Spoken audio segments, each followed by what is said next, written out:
tikim mo na.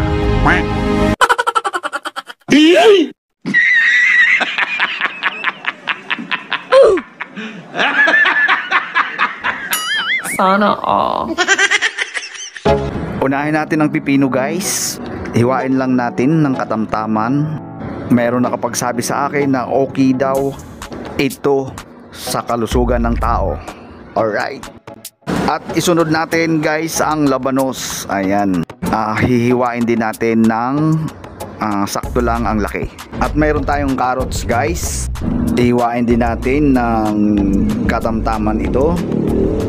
Tamang pino lang. At mayroon tayong bawang. Huwag kalimutan ng bawang guys. At syempre kalamansi. Kailangan lagyan din natin ng kalamansi. Eto na ang finished products. Binudbura natin ng asin. Depende kung gaano karami. At nasa iyo naman kung anong panlasa mo. Alright, tikim mo na.